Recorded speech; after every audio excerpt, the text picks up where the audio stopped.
Guys, this is amazing the way they train, the way they dress and march.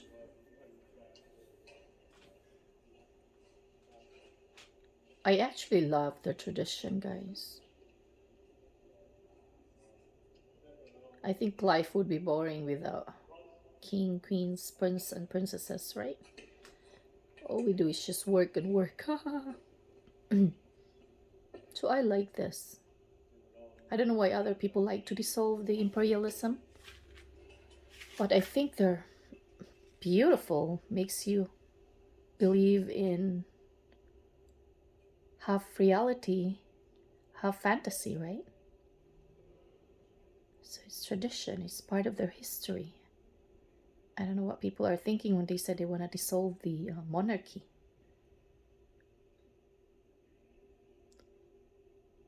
I think the British have the best monarchy. England.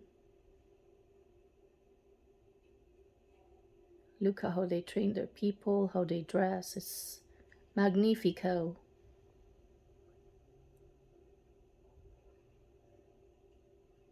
So I thought, guys, I'll videotape this for you guys to be reminded that monarchy can be beautiful. And he has brought a lot of sense of responsibility, accountability, aesthetic. Look at how they created all these monuments, buildings, architectures, right? The discipline is amazing, guys.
And by the way, guys, gosh, Queen Elizabeth, I love Queen Elizabeth, guys. That's why I'm doing this.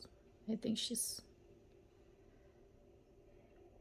I just have so much respect and for her, the way she handles everything. She's like all our mother, grandmother, queen. Even I don't live in England, but her presence is amazing.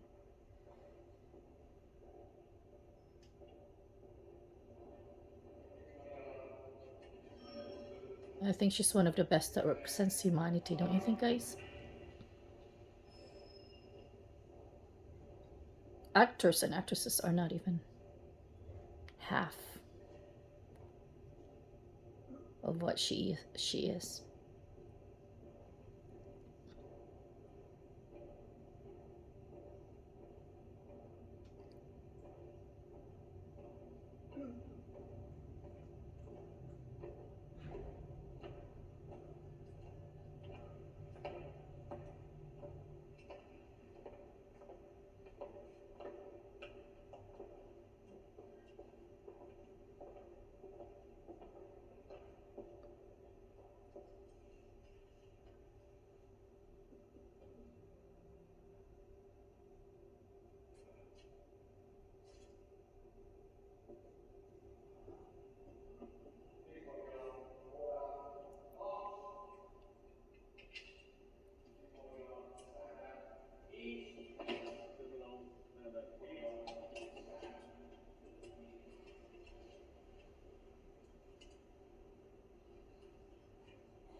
England is beautiful, guys, isn't it?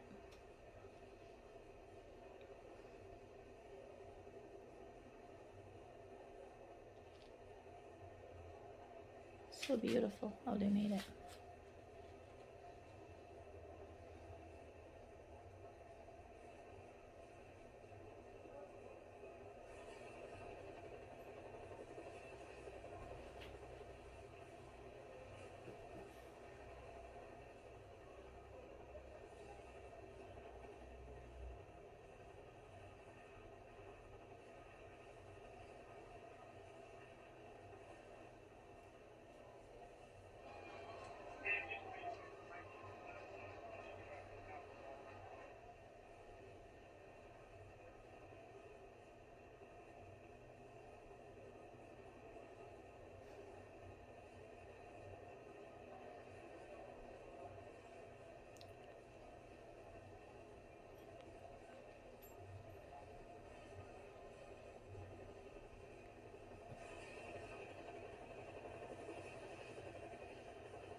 Guys, I like the skirt.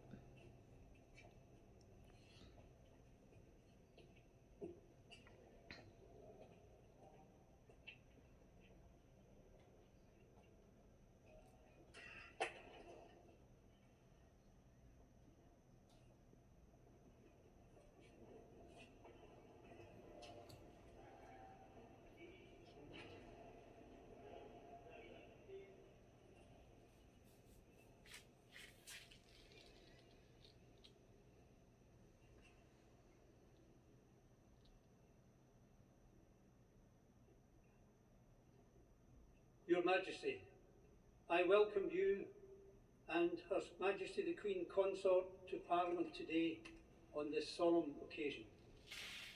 Her late Majesty, our treasured Queen, and your beloved and deeply missed mother came here to Westminster Hall many times to receive the congratulations of her loyal subjects in the two Houses of Parliament and to celebrate with them historic landmarks and her long life of dedicated public service.